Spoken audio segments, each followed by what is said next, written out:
On 8 March 2014, a Malaysian Airlines flight took off from Kuala Lumpur but did not reach Beijing, its destination. Till date, no one knows about the whereabouts of this flight. But after 8 years, finally we found a clue about the location of this aircraft. Welcome to Easy's documentary. Viewers, the date was 8 March 2014, about 8 years ago, when flight mh370, an aircraft of Malaysian Airlines, was bound to take off from the Malaysian capital Kuala Lumpur and land in Beijing, the capital of China. 2 pilots, 10 cabin crew, and 227 passengers were present on that flight. Most of the passengers belonged to China. Both the pilots were very experienced. 53-year-old Captain Zahari Ahmad Shah had 33 years of flight experience, while 27-year-old co-pilot Farouk Abdul Hamid was a junior pilot with 7 years of flight experience. This aircraft was an 11-year-old Boeing 777. It had no problem of any kind, nor had it been a victim of any mechanical or electrical fault in the past. In other words, it was a completely regular flight running between Malaysia and China, flying from Malaysia to China or back to Malaysia from China in 5 hours and 34 minutes daily. But today was not a normal day for this flight. It was much more than abnormal. Flight mh370 was supposed to fly for 5 hours and 34 minutes, but before takeoff, it was loaded with fuel that was more than required, allowing it to fly for 7 hours 41 minutes, 2.5 hours more than its actual requirement. ऐसा करना भी airlines It's की also एक a routine routine practice practice of होती airlines है to do ताकि so, अगर plane so को that if the खराब plane is मौसम या diverted किसी due to इमरजेंसी bad में weather or कहीं an और emergency, डाइवर्ट किया it जाए could तो utilize उसके the pass extra extra fuel. Fuel मौजूद हो। Delivery Malaysian 370, good morning. Malaysian 370, standby. Malaysian 370, request level. 370, we are ready, requesting flight level 350 to Beijing. The day was 8th March 2014, and the time was 12:42 a.m. when flight mh370 took off from Kuala Lumpur as per routine. The first pilot, Zahari, was in direct contact with the Kuala Lumpur Air Traffic Control Tower before and after takeoff. On takeoff, the aircraft turned its direction towards the South China Sea. After 20 minutes, at 1:09 a.m., the transponder on the aircraft sent its current GPS location to the radar of the Kuala Lumpur Air Traffic Control Tower. This is the automatic function of the transponder to send its current location to the nearest radars after a short period. Till now, everything was going according to plan. 10 minutes later, at 1:19 a.m., flight mh370 left Malaysian air jurisdiction and entered Vietnamese air jurisdiction. The Kuala Lumpur Control Tower contacted first pilot Zahari for the last time and said this. Malaysian 370. Malaysian 370, contact Ho Chi Minh 120.9. Good night. Good night, Malaysian 370. This meant that now flight mh370 should contact the control tower of the Vietnamese city of Ho Chi Minh. First pilot Captain Zahari heard this message and replied to it. Good night, Malaysian 370. Neither the control tower nor Captain Zahari knew that this good night message was going to be the last message to be received from mh370. At this time, 37 minutes had elapsed since the flight took off. Normally, until a plane reaches its destination, it stays in contact with the air traffic control tower of any major airport along its route. This was expected to happen here as well. But everything that was going on normally till now started becoming abnormal. Exactly 3 minutes after his last message, at 1:21 a.m., flight mh370 suddenly disappeared from the radar. The plane had completely disappeared from the radar of both Kuala Lumpur and Ho Chi Minh. However, this was completely normal for Kuala Lumpur Tower, as they thought mh370 had now entered Vietnamese airspace, which is why it disappeared from their radar.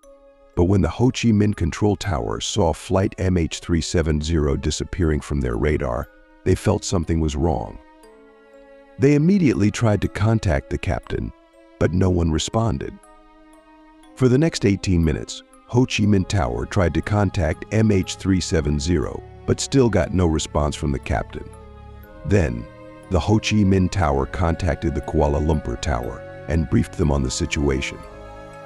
Normally, in such conditions, the rescue center must be informed within 1 hour, but the Kuala Lumpur Control Tower informed the Aeronautical Rescue Coordination Center after 4 hours, by which time it was too late. It was 6:15 a.m., and this was the time when mh370 was scheduled to land in Beijing. There was hope that the aircraft might land in Beijing at the correct time, but no positive news came from there either. At 6:32 a.m., a search operation began at the exact place where the plane disappeared.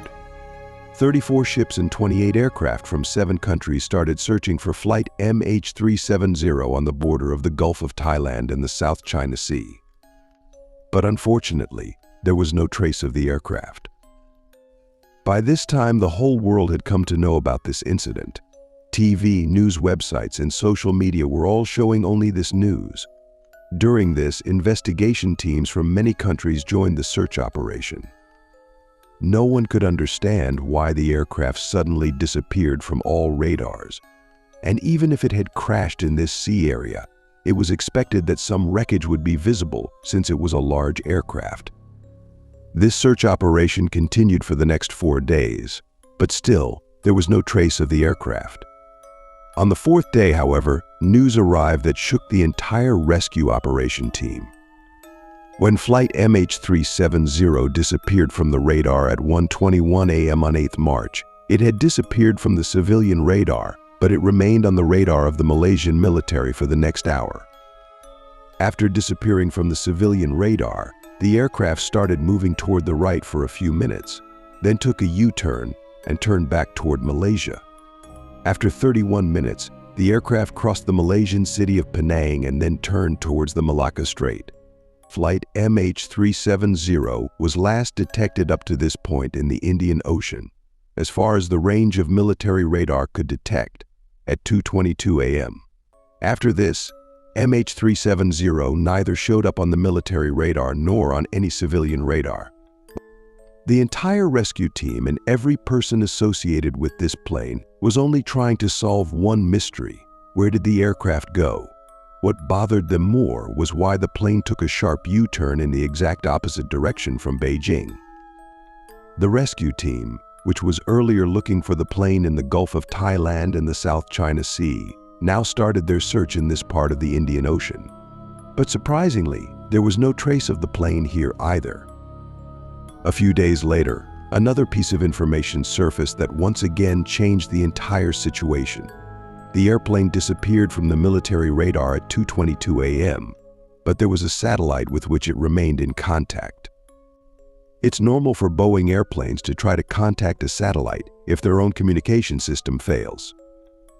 The plane automatically tried to contact a satellite Inmarsat 35,000 km away every hour. With the data saved on this satellite, experts performed complex calculations and discovered the next moves of flight mh370.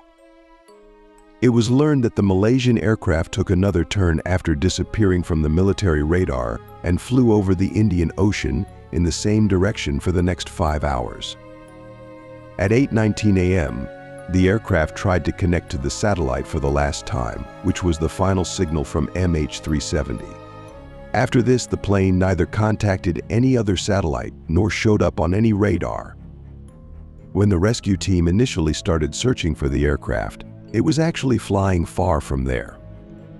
Experts and the investigation team believe that the plane's satellite connection was lost near a curved spot in the Indian Ocean, about 2,000 km west of Australia.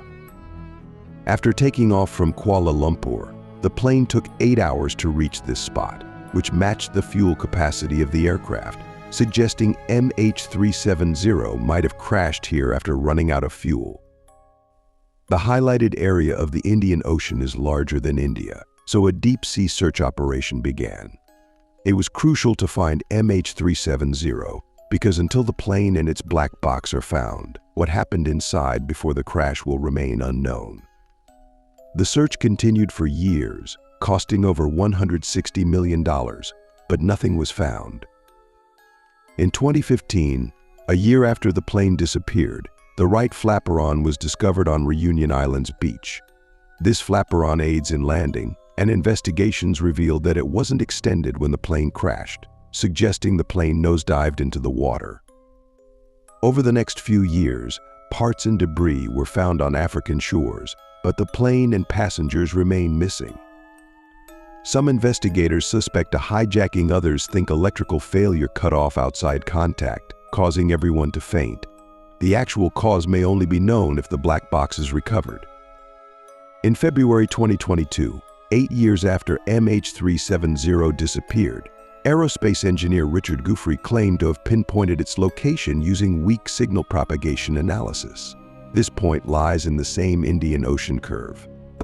Richard believes mh370 rests 4,000 meters deep here, similar to where the Titanic lay before its 1985 discovery. Whether Malaysian authorities take this claim seriously and launch a new search, only time will tell. Hope you like and share this video. Thank you for your comments. See you in another video.